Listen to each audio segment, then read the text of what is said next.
That's such a great story. And I'm so glad we're doing this like background journey because I feel like I think about this all the time.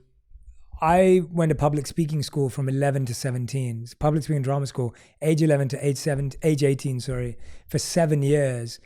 And I think about it all the time that before I'd even launched my online career, I probably had around like 20 years of public speaking experience before I ever did this professionally or got paid to do it.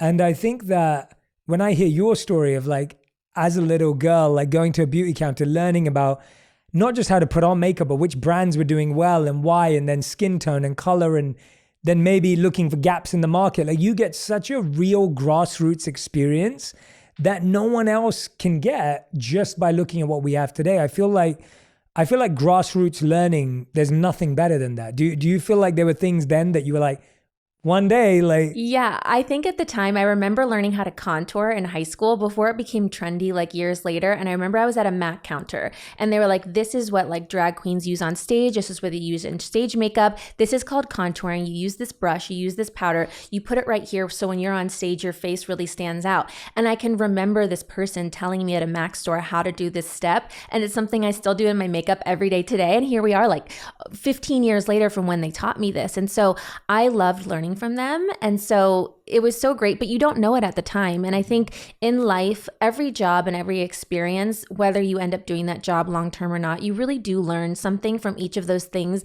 that pile on to the next job. Like in high school, I used to work at restaurants. I used to be a hostess at restaurants. And being a hostess, maybe you don't think it's connected to the job I have now, but I had to stand in front of a restaurant. I had to talk to strangers. I stood on my feet for a long time. I had to have conversations with people who were angry waiting for their tables or wanted something really quickly, or making conversation with them, walking them to their tables. And now I have no problem networking or meeting new people or going up to people when I see them at events or places, because I had these skills that I learned at a really young age of how to talk to anyone in these scenarios. If you feel like you're not living your passion right now, or you're not living your purpose, or, we talk about these words a lot, I really want you to go back and look at every job you've ever done and reflect on what you learned there, because I promise you that skill is going to be so useful for your passion and your purpose when it comes along. I was saying to someone, my first ever job was I delivered newspapers, but then my second job was I worked at Morrison's, which is our version of like Walmart or like a grocery store, but a big one.